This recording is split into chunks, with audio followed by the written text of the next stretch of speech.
Good evening to everyone. This is Parson's Alcohol Chemical Training Services, and we're about ready to start our class for tonight. But just want to remind everyone who has been coming on our broadcast for the last three classes that everyone is invited. Uh, we would like for those who are of low income or moderate income to please get in touch with me by email at pastorparson57@gmail.com so that you can get your self-certification form to fill out so that we can provide the statistics to our sponsors of our program, which is the United States Housing and Urban Development, and we need to continue to receive funds so that we can continue to bring programs such as these to you all. We also would like to uh, welcome everyone once again. And like I said, this is Parsons Acts 101. We're going to do a little refresher. We talked about cocaine on last week and the effects of it and what it is. And we don't want to stay on it long, but we would like to remind everyone what we did talk about. We talked about the background on cocaine and how it's a hydrochloride. It's a white crystalline powder produced from South America coca plant, and it's sold on the streets, generally 30 to 40% pure, and sells for $10 per quarter gram to $50 per quarter gram.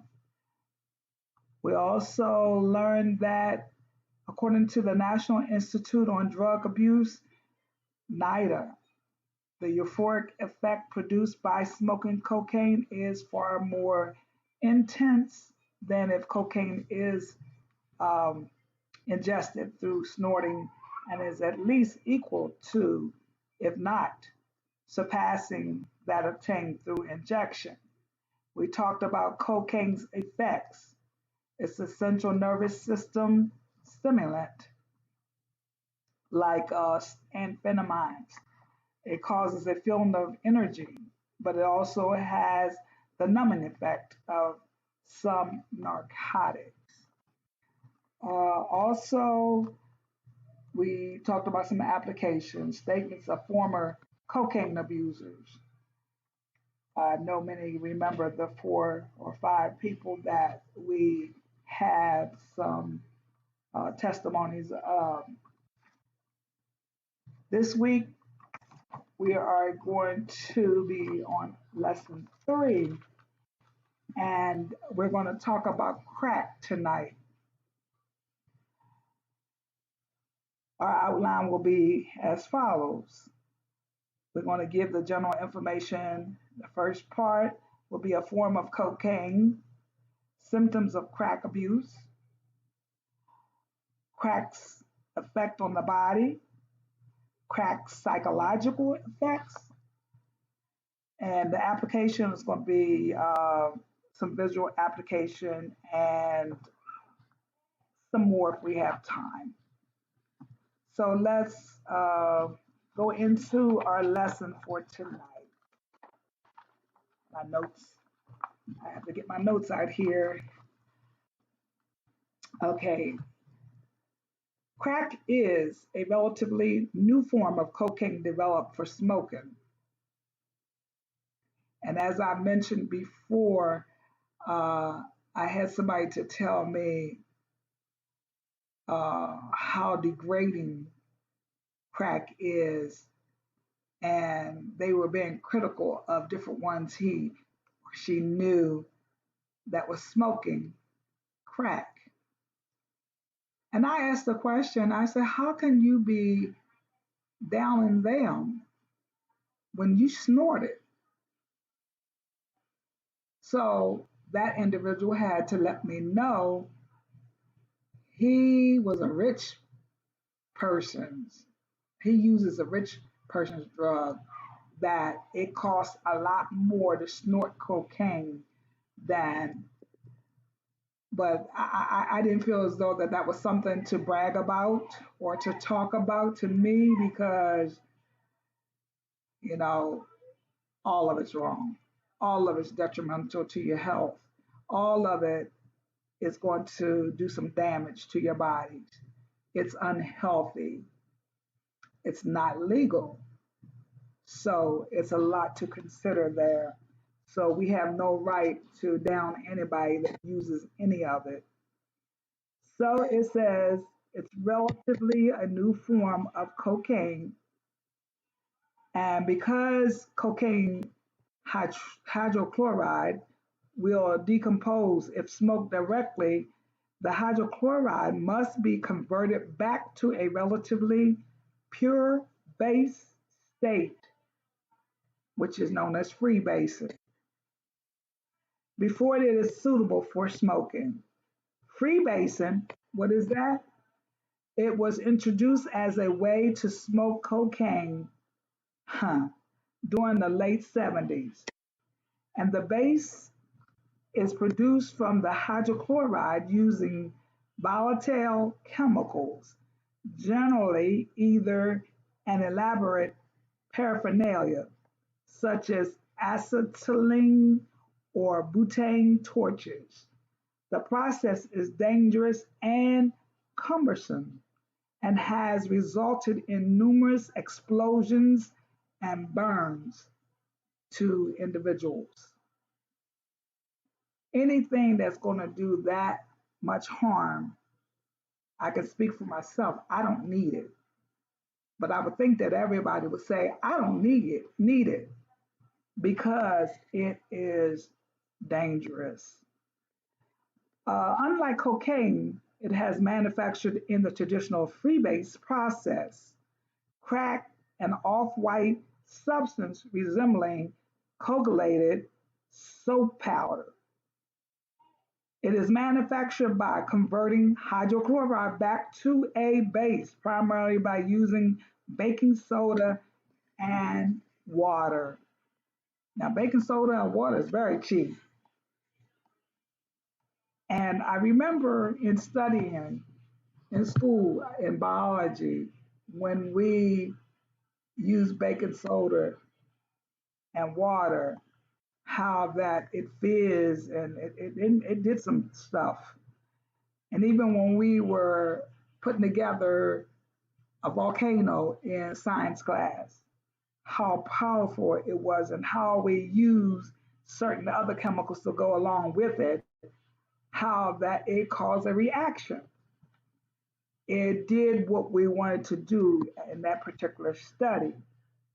So learning here, ammonia can also be substituted for the baking soda. I was getting ready to go there because I remember that we didn't have baking soda one time when we were doing a volcano. So we used ammonia and wow, it was powerful.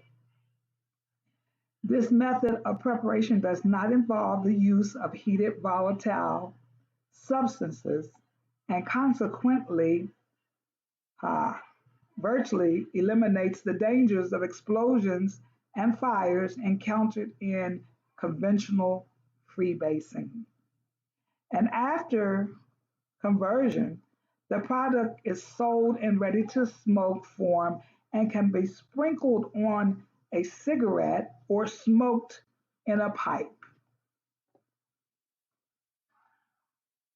The name crack may have developed because this form of drug resembles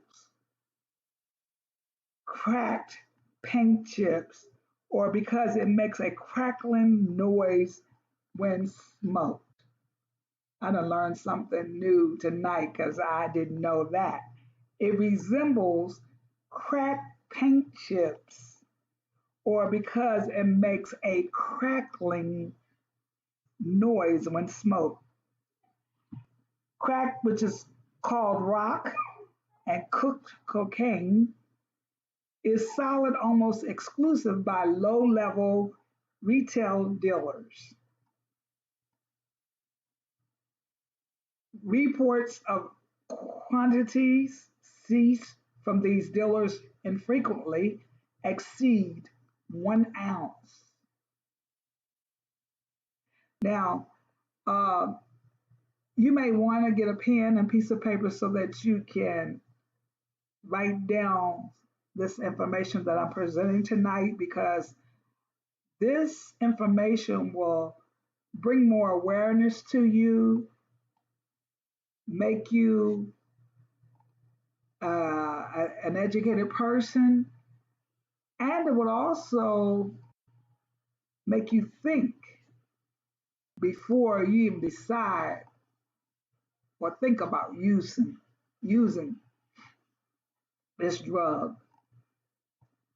If you already have, you might think about, I don't need this.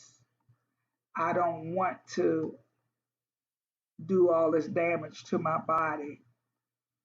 Now, another thing that we wanted to talk about in our general information is the symptoms of crack abuse. When it is smoked, the high is nearly instant. The high usually lasts 3 to 5 minutes, but leaves the user with an intense craving for more. That's quite expensive to only last but 5 minutes,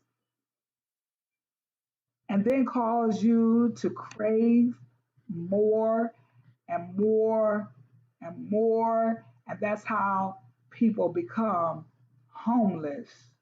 That's why people become, uh, they don't have the funds to do anything, to buy food, to have clothing. They can't go to work because they don't have means to get there either. Um, it says here that these intense cravings lead to a lifestyle of obtaining crack regardless of the cost. When these individuals develop a dependency on crack, everything suffers: family, jobs, associates, you name it, everything. Their health is the first to go. They notice headaches, tremors, and nausea. Soon they develop a runny nose, sinus headaches, and even nasal sores. They become depressed, irritable, and fatigued. They soon have trouble sleeping, and relationships with their families begin to break down. Abusers soon have financial and employment problems, all because of something as small as crack. Now, we have talked about the form of cocaine, we talked about the symptoms, and let's move to crack's effect on an individual's body. The immediate effects include dilated pupils and a narrowing of blood vessels. Crack causes an increase in blood pressure, heart rate, breathing rate, and body temperature.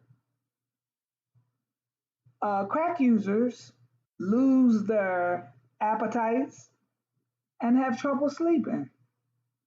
Crack initially elevates the user's mood, temporarily filling the users with a sense of exhilaration and well being.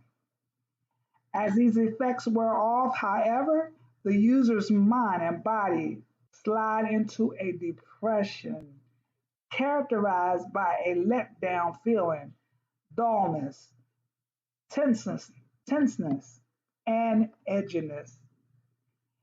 Addiction is among the most common and devastating problems caused by crack, and the effects of addiction can linger for a lifetime, and relapse to drug use is always a possibility. Also, the psychological effects. Violent, erratic, or paranoid behavior can sometimes accompany the use of these drugs. These cocaine psychosis, which can occur in any cocaine user, may appear more rapidly in those who smoke crack. Effective users can be anxious. They believe that they have superhuman powers, or become suspicious and paranoid to the point that they believe their lives are in danger and react in bizarre or violent ways. Hallucinations are also common. Users hear or see things that do not exist.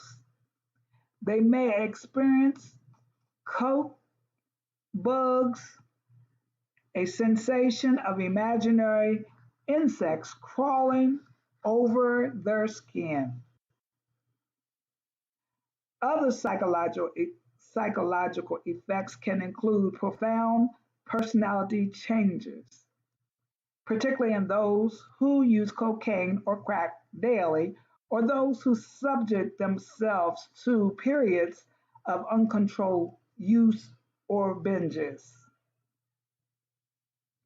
These users describe themselves as being coked out. Their thinking is generally impaired and they are confused, anxious, or depressed. Tempers are often short, panic attacks are common, and suspicion frequently characteristic relationships with friends, loved ones, and coworkers. Continued use of cocaine and crack can bring on a partial break with reality. Now, I would like to show some slides here. Um, the PowerPoints that I have here tonight, you can look here and it talks about what is crack cocaine. And we already gave a definition, but here's some more that we may not have covered. Crack cocaine is a highly addictive, as we stated, powerful stimulant that is derived from powdered cocaine. Um, how's it produced? We talked about that. And as you can see, here are needles that we have stated that are being used. Uh, it says here, what does it look like? It typically is available as rocks, and they're white or off-white, vary in size and shape. Um, Crack is nearly always smoked. Smoking crack cocaine delivers a large quantities of the drugs to the lungs, producing an immediate and intense euphoric effect. Uh, it gives some statistics here from the National Household Survey. on drug abuse, and it indicates that estimated 6,222,000 U.S. residents age 12. I hope everyone is listening and hearing me tonight. Residents age 12 and older use crack at least once in their lifetime. The survey also revealed that hundreds of thousands of teenagers and young adults use crack cocaine. 150,000 individuals use 12 to 17, and 1,003,000 individuals age 18 to 25 use the drug at least once. Now, I don't have the statistics here, but I know many that are older than 25. I know some that are in their 50s or 60s. I even know some that's in their 70s, 80s that use crack. That's sad. I don't know how long they've been using, but I know they use. And it says crack cocaine used among high school students is particularly a problem. Nearly 4% of high school seniors in the United States use the drug at least once in their lifetime, and more than 1% use the drug in the past month, according to the University of Michigan's Monitoring the Future survey. And we have talked of some risk here in this slide. It says, cocaine in any form is a powerfully addictive drug, and addiction seems to develop more quickly when the drug is smoked as crack is, then snorted as powder cocaine typically is. That's just a re-emphasis on what we just learned when I was going over my notes. This is supported information. In addition to the usual risk associated with cocaine use, constricted blood vessels, increased temperature, heart rate. This is confirming what I've already stated, that blood pressure and risk of cardiac arrest and seizures. Crack users may experience acute respiratory problems, including coughing, shortness of breath, and lung trauma, and bleeding. Crack cocaine smoking also can cause aggressive and paranoid behavior. Here's a list of street terms for crack cocaine. 24/7. I've never heard that.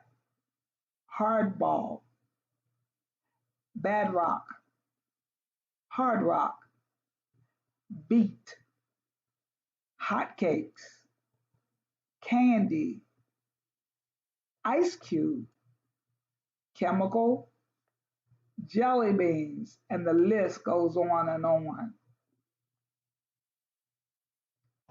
Okay, here's some fast facts. Is crack cocaine illegal? And I think I mentioned in the beginning, it is.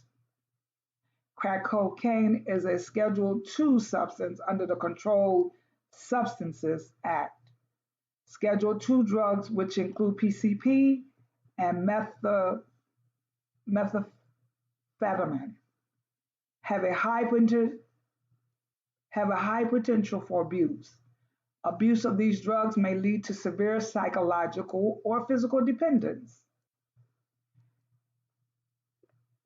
You can review the facts on crystal methamphetamine, GHB, and analogs, heroin, inhalants, Jimson weed, ketamine, cat, LSD, marijuana, MDMA, PCP, powder cocaine, prescription drugs, GABA. Other products of interest is huffing, the abuse of inhalants, prescription drug abuse, and youth and their internet.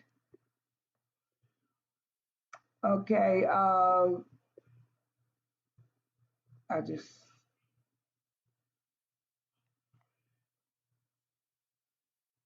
guess that's it of that slide here.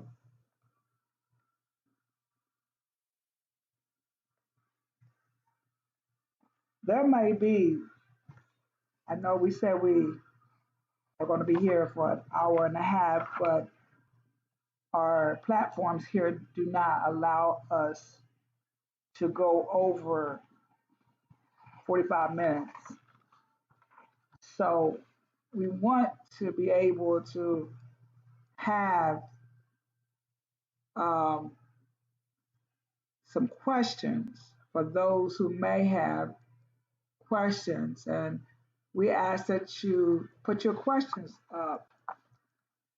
And as we see them, we will respond. Now, going back to my notes, when crack is smoked, the high effect is almost instant, as we first stated. I don't have a way of showing this, but I just want to mention that here I have an application that was drawn in my manual, and the structure formula for building compounds was so close that if a chemist deviates on just one combination, he creates a totally different substance. The structural formula for amphetamines is the building block to creating MDA and other drugs by altering the compound structure. Okay, this chemist uh, learned that certain regions of the brain reacted to certain compounds that can be added into the original formula without changing the compound structure. Okay, in this diagram for MDA, I see that the structural formula is very similar to that of amphetamines. The only change in this structure is that one side of the compound adds two separate atoms of oxygen with one atom. I wish I had a description so I could put up on the screen so that I could share this information with you visually. But I think that I can give it to you as I'm seeing it here.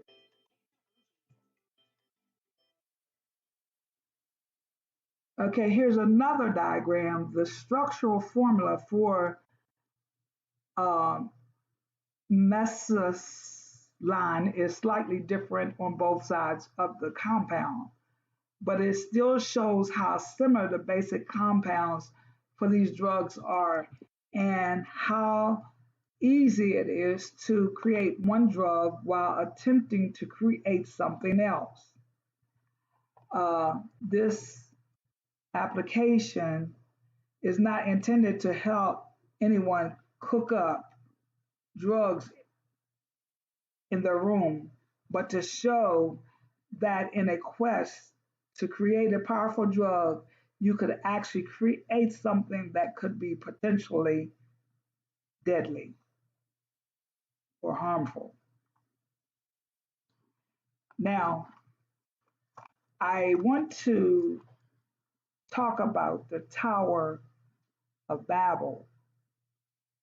Humans typically try to do things their own way instead of God's way. People often invent or produce substitutes for the abundant life and joy that God provides. And after the flood in Noah's day, God commanded the people to spread across the earth and repopulate.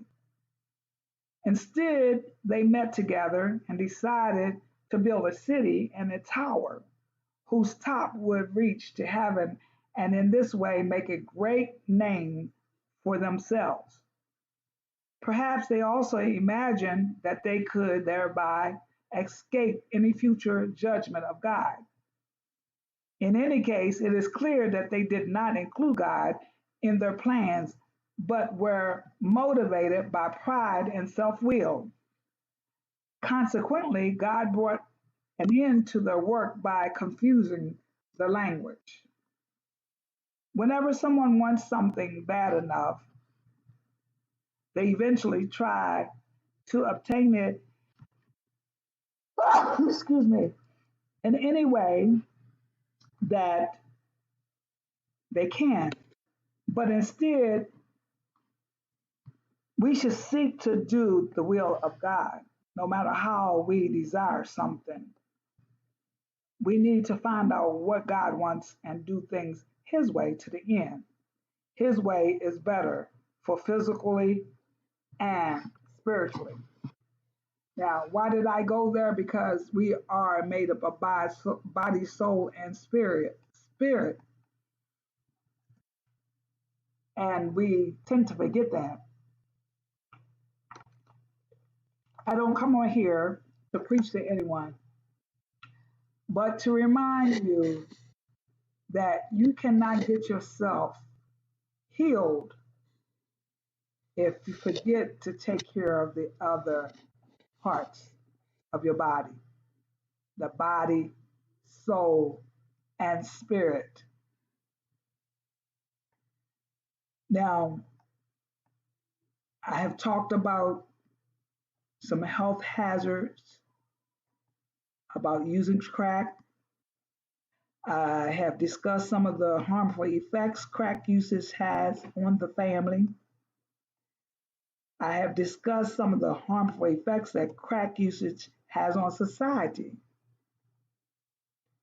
Describe some of the grave dangers of using street manufactured crack. And I believe that uh, we have described some of the grave dangers. We also describe how you have unsuccessfully sought for personal satisfaction. Maybe for 5 minutes you have personal satisfaction, but all you seem to do is just desire more and more, and it's becoming more costly.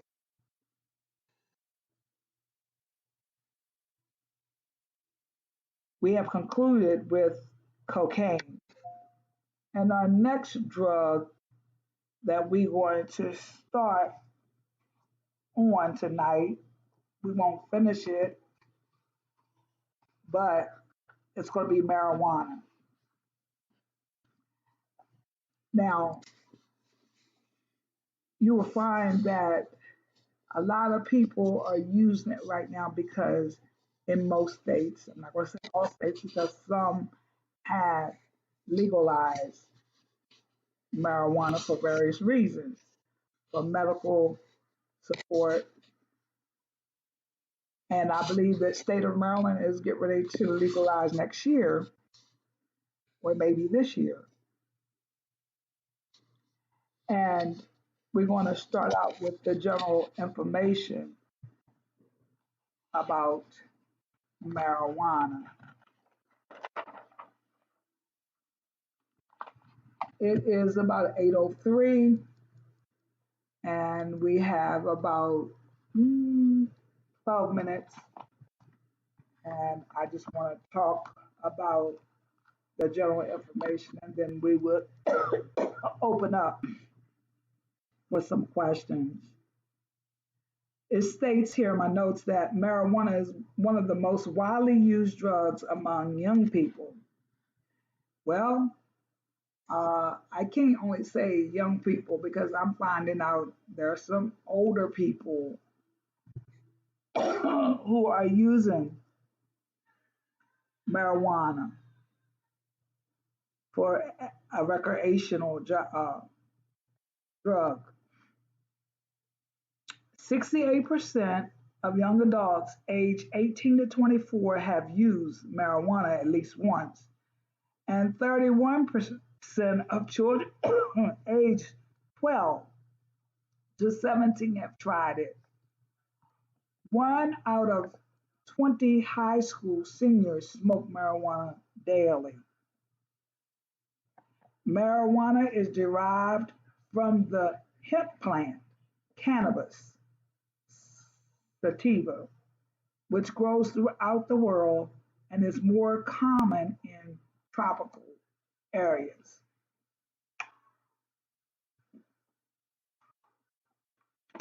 Excuse me. What is commonly referred to as marijuana is a mixture of the crushed leaves, flowers, and even small branches of both the male and the female plants of the species. Is an extract of the plant material, and marijuana is known by many names on the street as pot, grass, weed, ganga, reefer, lead, roach, Mary Jane, local weed, and many others. I'm not even going to try to pronounce the long T word, but we are familiar with the abbreviation of it, THC, and is the psychoactive chemical in marijuana. There are 460 different chemicals in marijuana, and no one is sure of all the effects they have on the mind and body. During the past few years, uh, the percentage of THC in street marijuana has been steadily rising some half of uh, from less than one half of 1% to 3 or 4%, while most other drugs are water soluble and are flushed out of the body in a short time. Well, marijuana is fat soluble, so it can take up to 6 weeks for the body to rid itself of all traceable THC. And since the THC is fat soluble, the blood brain barrier does not slow it, and it affects the brain cells. The amount of THC and its effect can be measured and is called the THIG factor, Thig factor. The THC may also be found in the liver, the kidneys, the spleen, and the lungs. Marijuana is commonly laced with other dangerous chemicals such as PCP to enhance the high in the lungs. Marijuana smoke carries the same cancer causing agents as does tobacco smoke. In fact, every joint equals about 6 tobacco cigarettes. One major difference is that marijuana smoke is held in for as long as possible, thereby greatly increasing the risk of lung diseases as bronchitis and emphysema. Now, that gives you some knowledge about why we have so many people who have breathing issues, such as emphysema, COPD, and bronchitis. And this is where I want to conclude with, and we can start seeing if we have any questions. THC particularly affects the brain and sexual organs because it is stored in fat cells. Long-term use of the drug may produce damage to the tissues of the brain. THC directly affects body hormones. Now, I didn't know that. I knew that it affected the brain, but the hormones I did not. But I'm learning as well, leading to decreased sperm production in men and damage to the egg supply in women. Sexual impairment also occurs. The effects on the brain lead to a loss of sexual drive. Some studies have shown that women who smoke marijuana during pregnancy can give birth to babies with effects similar to those caused by fetal alcohol syndrome. Marijuana increases the heart rate, thereby also increasing blood pressure. It can cause chest pains and even heart attacks in people with undetected heart problems. Marijuana greatly increases the chance of infections because it alters the white blood cells, which play a very important role in the body's defense system. Marijuana use disrupts thinking, learning, and remembering. That explains why a lot of students have problems learning, remembering what they studied the day before or even the same day in class because this marijuana alters or disrupts their thinking, learning, and remembering.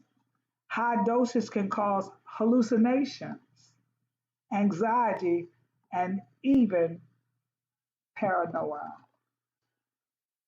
Um, I do have some applications here and also visuals, but we'll save that for the next time because we have about 4 minutes before our time is up.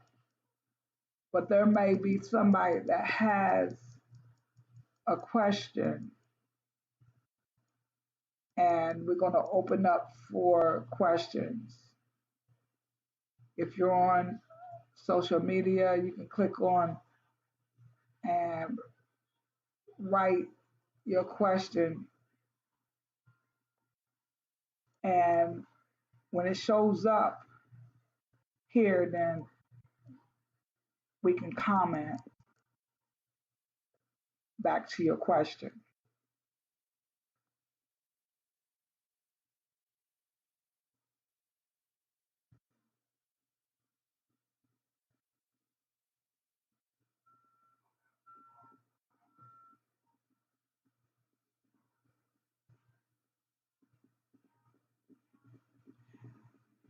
I don't want to rush, but I wanted to just give an opportunity for those who may.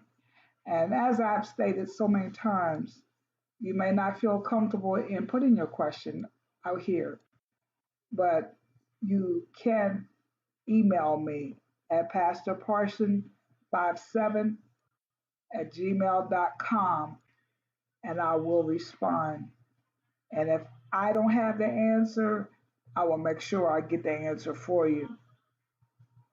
Also, I'd just like to give our announcement that we will be back on here 7:30 next Thursday for Parsons Acts 101. And I must apologize for those who were looking for me on last night for anger management because all of the programs or the classes that we offer, they go hand in hand. I did not get home until after 8 o'clock last night, so I didn't come on. But before Sunday, I will make up the anger management and get us back on track. So the next class that we will have is on Monday. Well, I can't say the next class. I have to rephrase that because I am going to make up the anger management.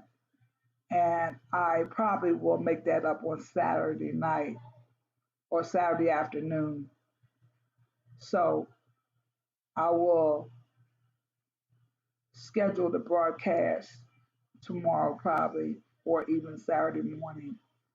For those who are interested in coming to our Anger Management 101, I most likely will do it Saturday afternoon.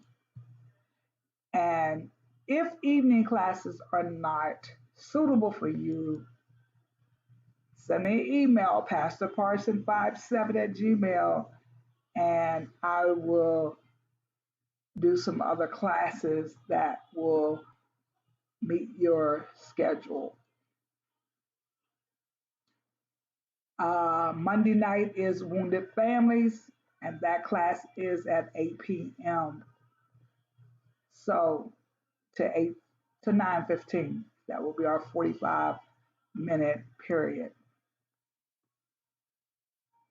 If you know somebody that needs to be in these classes, invite them to join, and let's become aware of what we need in our lives to make our lives healthier lives.